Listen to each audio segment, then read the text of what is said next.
Good morning, everybody. Moshe, the electric Israeli on FSD. If you're new, don't forget to subscribe. Please support me on Patreon.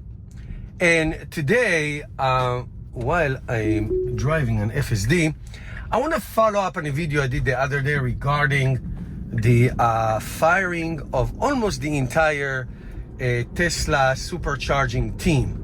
Now, just a couple things about me personally.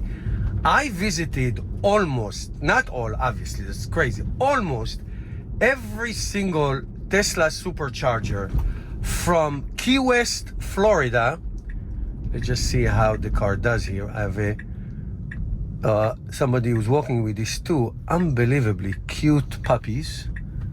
And Tesla always takes care of humans and puppies. Anyway, so from Key West, South Florida, all the way to Quebec City in northeast Canada and everything in between. I drive so much.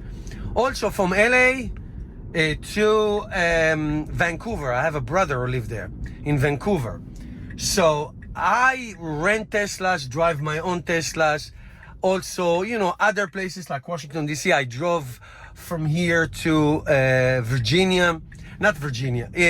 Charlottesville. I'm driving to Chicago this summer. Meaning, the supercharging system network have made long distance traveling a zero issue. There is no range anxiety at all. Everybody used to talk about range anxiety. And not only that, the reliability of the superchargers, like I would say 95, 99%, you are going to find all the superchargers available and working. And if one of them is not, it will be fixed that day or the next day. And that is the model. No wonder all the American and foreign car companies who sell electric cars are starting to use supercharging. So why did Elon Musk fire almost the entire team?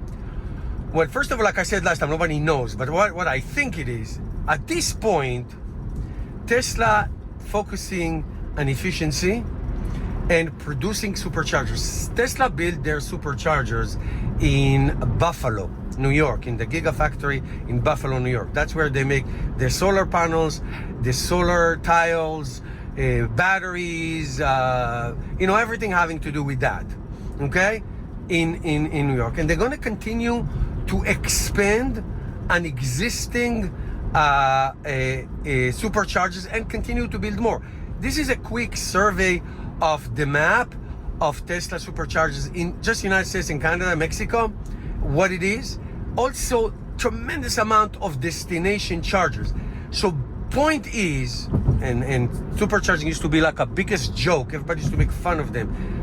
Listen, if you listen to mainstream media or read those blogs, please don't.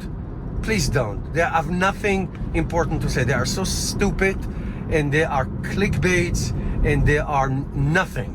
There's just nothing. They don't do anything good to humanity, but bring bad news and false news, which is worse.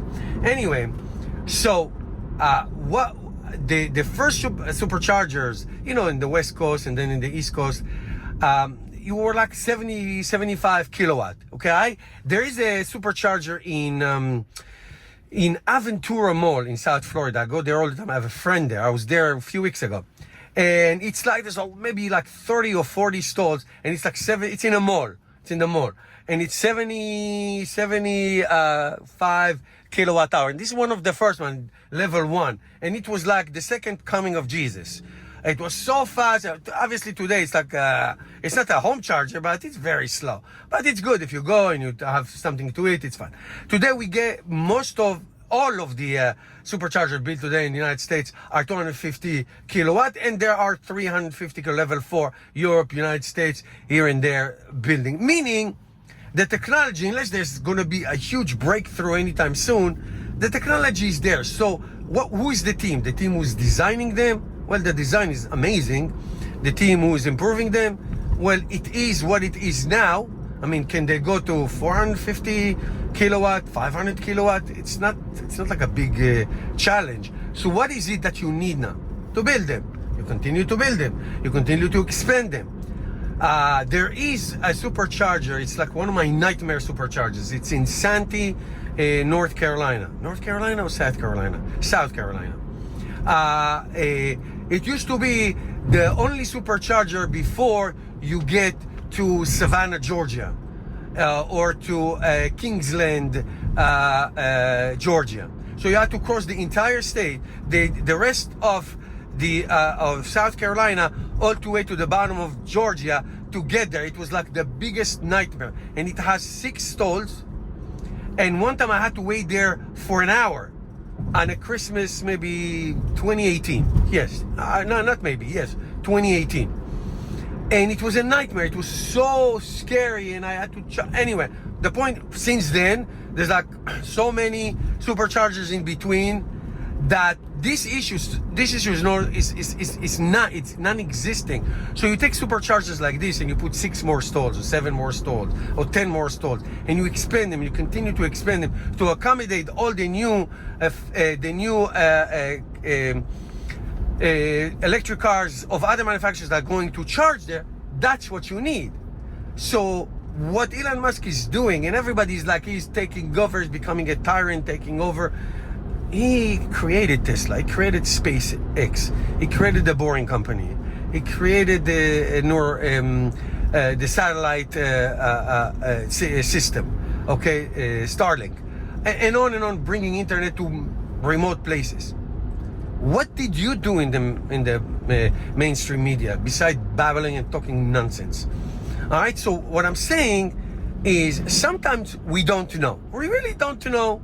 There's a restructuring, cost savings, and if there is a division in your company that is not needed anymore, what are you going to do? Just keep them? It's like if I'll give you a great analogy. If it's Netflix is going to recreate the CD-ROM division, so people can come to their stores and pick up CDs like Blockbuster was. So when I used to go to Blockbuster all the time to rent CDs to watch movies. Okay, well, Netflix used to mail it to you at home. Okay, Blockbuster didn't want to see the change. Netflix did, and the rest is history. So now what, are going to bring it back? Or like film, like Kodak film? You know, what is it? So I think what is happening, there's a shift. Obviously, AI and robotaxi and FSD, what I'm doing now, I'm talking to you now for almost 8 minutes. You know, it's taking me to my routine every morning.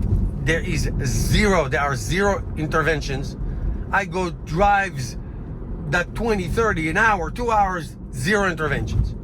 Now, is it perfect? No. When Tesla's FSD does something bad, you know me, I rip it. Okay? But for the most part, it's amazing. It's fabulous. I sit, I talk, I listen to music, I do, other things. Anyway, and I have to touch the steering wheel. So the point is that when something is now become obsolete in a division of a company, then, okay, so it's time to reshuffle, to redo things, to refocus on something else, like robotics, like FSD, like AI, and so on and so forth. Okay, so I don't think the superchargings are going anywhere. They're not going. That's what made Tesla a regular car. Basically, Henry Ford did not build the Model T and gas stations. Gas stations came later. What Tesla did, nobody else is doing. Everything else is just private companies who building fast chargings, which half of them don't work, by the way. Okay, this works. So it's not going anywhere. It's a shift. It's an adjustment, and that's all there is to it. Okay, guys, that's my take. What's yours? Put some comments below. Appreciate it. Thank you for watching, and I'll see you in my next video.